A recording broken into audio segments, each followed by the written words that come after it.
On the latest episode of the FERRO podcast, after trading a fan favorite in Marcus Smart earlier this offseason, the holidays come early for the Boston Green as they acquire Jrue Holiday from the Portland Trail Blazers. Damian Lillard makes his first walk in Milwaukee as a Buck, and a lot more. You just got to stay tuned. FERRO podcast on the way. I want to salute you, homie, for building your own thing and doing your own thing. Why build theirs when I believe I can build my own? You've already done it, or I wouldn't be here. I'm already the only elite sports and music journalist in the game today. My goal is simple, to be the best there's ever been. So, please don't go. Make sure you subscribe and follow the journey. It truly means everything to me. I tell stories. I talk music. I cover sports. I am culture. I am FERRO. Big time trade in the NBA as training camps begin all over. The Boston Celtics are trading Robert Williams, Malcolm Brogdon, a 2024 Golden State first-round pick, a 2029 unprotected Boston first-round pick, all to the Portland Trail Blazers to obtain, you guessed it, Jrue Holiday, who had recently been traded from Milwaukee over to Portland. The Blazers had let it be known that Jrue was available, and they had plans on trading him very, very soon. The Celtics were among the teams at the very top of Jrue's wish list in the recent days, and the expectation is Boston's going to try to keep Jrue around as long as they can. Now, Jrue only has 1 year left on his deal, and he's been very vocal about retiring after his deal is complete. Again, sometimes you can get that chip on your shoulder. You can kind of get that battery recharged in your back. I mean, obviously the Milwaukee Bucks trading Jrue, I'm sure that wasn't in his plans. So maybe Jrue decides to sign a short-term 2-year extension to be a part of a Boston regime that has been very much so relevant over the last few years out east. Well, I want to focus on Boston for this segment because I do believe this is a home run get for the Celtics. Look, personally, I had to see the Kristaps Porzingis thing play out. You know, he could have been a better talent than Marcus Smart on the court. He could have meant more to Boston on the court. I just would have had to see it because, again, Kristaps could have easily come in and, hell, for all I care, he could have came in and gave you 18 and 12 a night. But to be better than Marcus Smart, you got to bring a lot to the table. Obviously, look, we got to start breaking down realities of the NBA. Like Kristaps Porzingis, I have not heard much about him being a vocal leader. He's not from the United States. When we start talking about who's making an impact in the locker room, you got to look at what the Celtics got as a team. I mean, I'm looking at guys like Jaylen Brown and Jason Tatum. They're both very reserved guys. I've met both of these guys, throughout my career. They're kind of reserved guys, not saying behind the scenes that they don't talk and give it up amongst their peers. I'm telling you what I've seen from them and meeting both of the gentlemen. They're very reserved guys. And Marcus Smart was a guy that balanced out. Marcus Smart is not a reserved guy. He come in and turn your locker room up. Keep in mind, Marcus, though still very much a young guy, Marcus had been around Boston probably as long as anybody. Right? Celtics still a young team, fairly speaking. They're really good, so there's a lot of roster overhaul year in, year out. You building around two guys that are going to be making $60, $65 million. It's going to be tough to keep people around that. And when you got Jaylen Brown and Jason Tatum, Marcus Smart had been one of those fixtures that had been around, a vocal guy, a leader. So my thing had been, I got to see Porzingis not only score, but he's got to be so good at scoring and rebounding and, more importantly, impacting the game that it weighs more than what all Marcus brought to the table. We're talking about a guy that's on the ground for every loose ball. We're talking about a guy that literally painted his hair green to match the energy and the passion that he had given that Celtics fan base that clearly wasn't happy about losing him. I think everything now is forgiven to Brad Stevens in that Boston front office when you go out and bring in a guy like Jrue Holiday. For everything Marcus Smart brought to the table, on the court at least, 1,000% Jrue Holiday brings that to the table. And you do hear good things about Jrue Holiday. He's not a vocal guy, as much as you would like either. But they say behind the scenes, Jrue does lead in his own ways. They say in practices, he's a very vocal guy. Obviously, he's one of the best defenders I've seen on the perimeter in a long time, maybe ever, with moving his feet and moving his arms and elbows and not committing fouls. So you're bringing that guy in. And look, I love Jaylen Brown and I love Jason Tatum, but there's definitely still things that can be learned defensively for these guys. And again, there's nobody better in the NBA on the perimeter defending than Jrue Holiday. You bringing him in around that. Now I'm looking at this trade that the Celtics made. Smart, Porzingis, obviously the Wizards and Memphis included in that 3-team trade. Now I'm looking at it differently. Because now we're pretty much saying we flip Marcus Smart and Robert Williams for Kristaps Porzingis and Jrue Holiday. Obviously, I know, Malcolm Brogdon was a part of the deal and some picks and all that great stuff. But the big pieces to the puzzle are Marcus Smart and Robert Williams. And speaking of Robert Williams, because I know Time Lord has a lot of fans out there, I saw Kendrick Perkins, the former Celtic, saying, I cannot believe the Celtics are trading Time Lord. I'm summarizing there. Listen, man, I know Time Lord has a brand, and he's another fan favorite in Boston. But look, we got to start telling the truth about things. Robert Williams is an incredible athlete, but he is also very limited offensively. If I got an opportunity to bring in Jrue Holiday, a guy that's not only a great defender, which you can say Robert Williams is somewhere near Jrue, defending the paint as Jrue is on the perimeter, maybe you can make that comparison.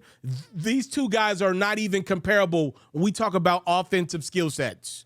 I hope I'm making myself clear. Jrue Holiday has turned himself into not only a guy that you bring in to be a 2-guard, he's turned himself into a point guard that's running your offense now, give you 19, 22 points a game. He's way more valuable than having Robert Williams. So anybody out there that loves them some Time Lord, no disrespect to you, but you got Jrue Holiday, damn it. You upgraded. You should be happy with that. You'll find another athletic big in the free agent market. Hell, go sign Dwight Howard. He's about 75% of what Robert Williams is, and Dwight's in his mid-30s. You'll be fine, Boston. You got better on the perimeter, and I think this trade really covers Brad Stevens' tracks for that very bad – well, it didn't go over well trading Marcus Smart for Kristaps Porzingis, and I think you rebounded well bringing in Jrue Holiday now to be your starting point guard, your primary defender. Outside of Dame, catch and shoot 3. Bingo! Well, finally, we can go ahead and grade the Portland Trailblazers haul that they got for Damian Lillard following the completion of the Portland and Boston trade in which Jrue Holiday was shipped out again. He was rerouted. Overall, Portland got DeAndre Ayton, Robert Williams, Malcolm Brogdon, Toumani Camara, 3 first-round picks, one being a 2024 Golden State top 4 protected, a 2029 pick from Boston and Milwaukee that are both protected, and a 2028 and 2030 pick swap opportunity with Milwaukee. So what I want to do right now is hold that right there.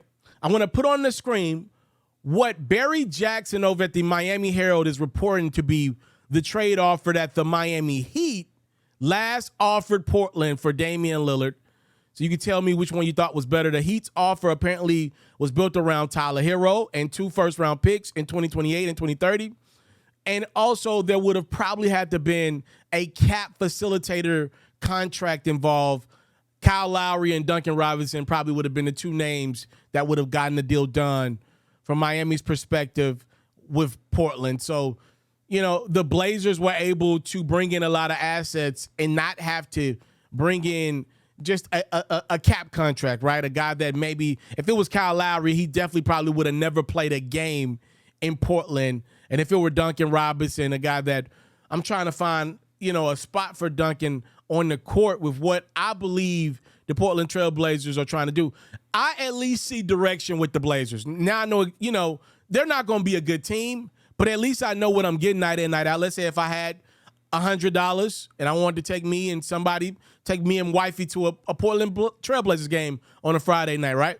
I at least know what I'm going to now. I'm going to see a young team that's very athletic, and they're trying to lose as many games as possible, but be really entertaining while losing. They're incredibly athletic. That's what the Portland Trailblazers are right now. And at least that's better, if I had $100 and I was going to see the Blazers last year, listen, I'll be wanting to see Damian Lillard play. But the reality is that's a mixed direction, right?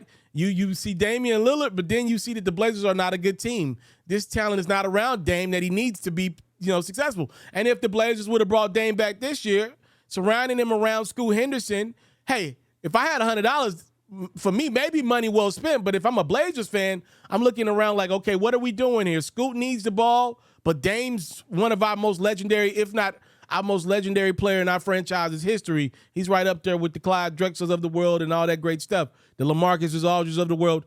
Dame's probably surpassed those dudes.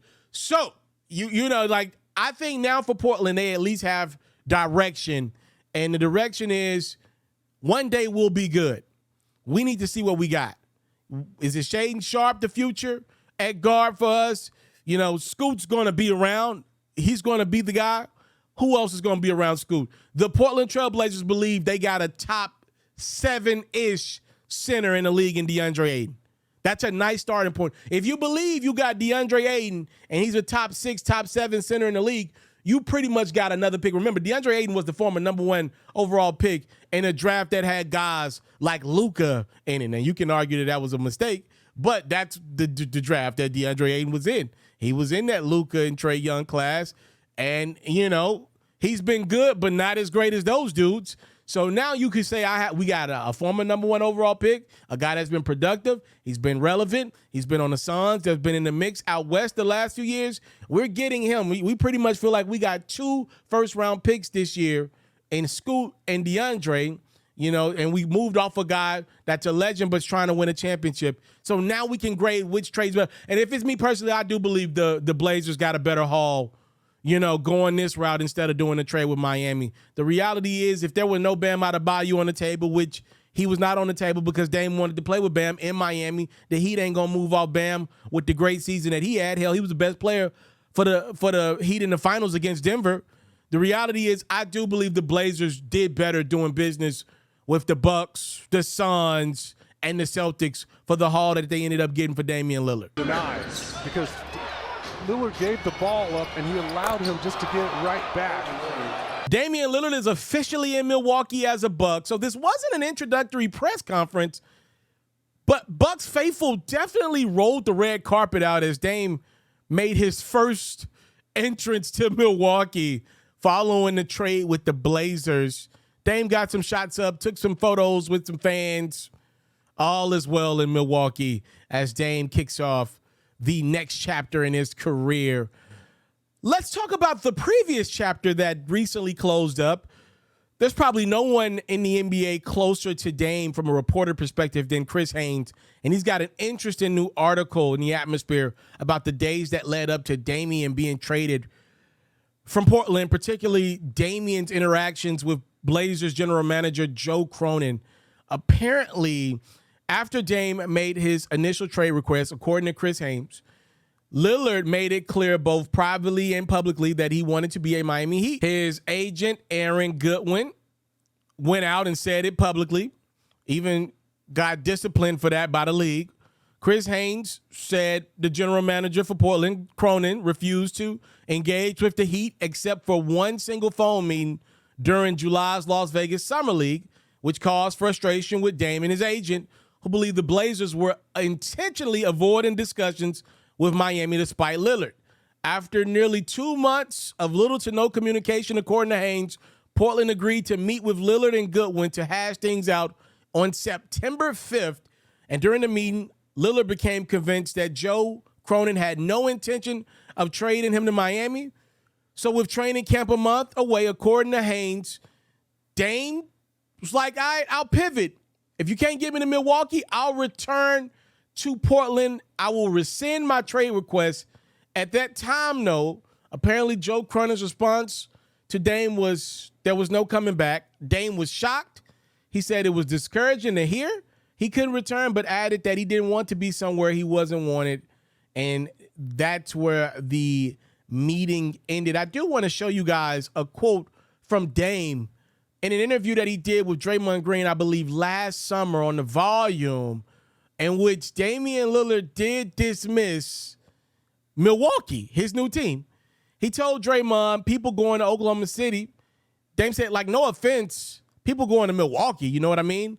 Portland ain't what people think otherwise. I wouldn't have been living here this long if it was like that, is what pretty much Dame saying. Pretty much he's like, yo, Portland's a better place to live than people think, and he kind of dismissed OKC and Milwaukee in the process. So there's a lot there to consume. Well, my thoughts are clear. I'm not mad at the Blazers general manager, Joe Cronin, for saying, nah, we ain't coming back now. We've already got plans. We've already drafted Scoot Henderson. Our future does not surround you. And I like this new wave in the NBA from some of the general managers kind of fighting back a little bit. We saw last offseason, Kevin Durant demanded a trade to Miami and Phoenix, and Brooklyn was like, hold on now. Their owner, Joe Tsai, was like, wait a minute now. There ain't nothing out there that makes sense to us right now. They played it out for a few months. I thought they should have ran it with that team that they had. Phoenix was playing some good ball, but at the trade deadline, the Suns said, all right, now we don't want to do this anymore. Or excuse me, the Nets said, all right, we don't want to do this anymore. Now let's move off of KD and Kyrie. And then that's when they traded Durant. Now, they ended up giving him the team that he wanted to go to, but I do like this wave of teams kind of fighting back and saying, all right, we hear that you want to go there, but if it don't make sense to us, the days of just trading you where you want to be are over. And I want to be clear with you guys. What happened with Durant and what just happened with Dame is much different than Anthony Davis. Somebody's going to bring up Anthony Davis in the comment section on one of these platforms that I post my videos on, and I'm going to remind you, Anthony Davis had 1 year left on his deal. The Pelicans were trying to negotiate a long-term deal with AD, and his agent, Rich Paul, was saying, hey, I'm telling you, in a year's time, this man is leaving for nothing. He is not staying long-term in New Orleans. I would like him to be traded to the Lakers. That's where he wants to play. That's different. Dame's got like 6 years left on his contract, 5-6 years left on his contract. Matter of fact, Dame's got so many years left on his contract. I was joking with my cousin. He told me, yeah, Dame's only got a couple years left on his deal. I told him to scroll down on Spot Rack. There's a whole nother contract that ain't even started yet. That's how many years Dame's got left in Portland. So yes, or he had in Portland, now obviously in Milwaukee. So if you're the Blazers, it's like, wait, we don't gotta trade you, bro. And we gonna call you bluff on guys like Dame and KD. We know you in love with the game of basketball. We don't believe you'll just walk away if we decided not to play you in favor of just keeping you on the roster just so we don't look like punks and doing whatever you tell us to do. So yes, I gotta respect how Joe Cronin went about business with Dame. He said, all right, we can get you to Miami, we can. The problem is with the Miami Heat trade is the Heat went to the NBA Finals without the top piece of the trade that they're trying to offer Portland. How the hell y'all keep trying to sell me on Tyler Hero? Y'all made it to the finals without him. Y'all almost won a championship without him. Y'all want to sell us on something that y'all didn't even need to get to the finals. I understand that. I do. And I think the Blazers have been reading the cryptic messages from Tyler Hero this offseason. You won't find anyone else in media talking about what I'm talking about right now. You won't find this nowhere else. Tyler Hero has been pouting, and ain't nobody been talking about it. Tyler Hero, I believe, has gotten very acclimated to that Miami Sun. And by the way, let me just say this to you, Tyler. I ain't mad at you, bro. I ain't mad at all at you. But the reality is the NBA is the business, and you can be traded at any point in time pretty much. Tyler Hero had been tweeting and pouting for a very long time because he knew he would be the piece that get traded no matter what the trade assets were. Tyler knew he would be at least the biggest piece of the puzzle, right? He knew it. And he had been pouting and pretty much alluding to, I'm not going to say that guy said, I don't want to play in Portland, but you clearly would see if you're a Blazers fan, a general manager, a player on a team, that Tyler probably don't want to play with y'all if he had it his way. He'd like to stay in Miami. So I think the Blazers did what was best for their organization. I ain't mad at the haul, and I think long-term this will be what's right for Portland. You know, I would have liked for them to keep Jrue for a few months, but hey, going and getting picks, Robert Williams, a backup big, if y'all feel as though that's the best you can get for Jrue and it won't get nothing but worse, I ain't mad at it. Y'all let me know what y'all think.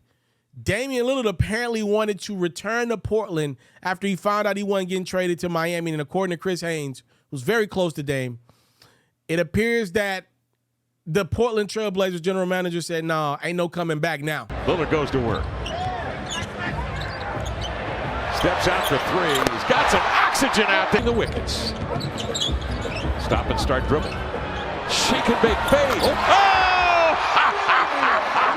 Damian Lillard did drop a song following his trade from the Portland Trail Blazers to the Milwaukee Bucks.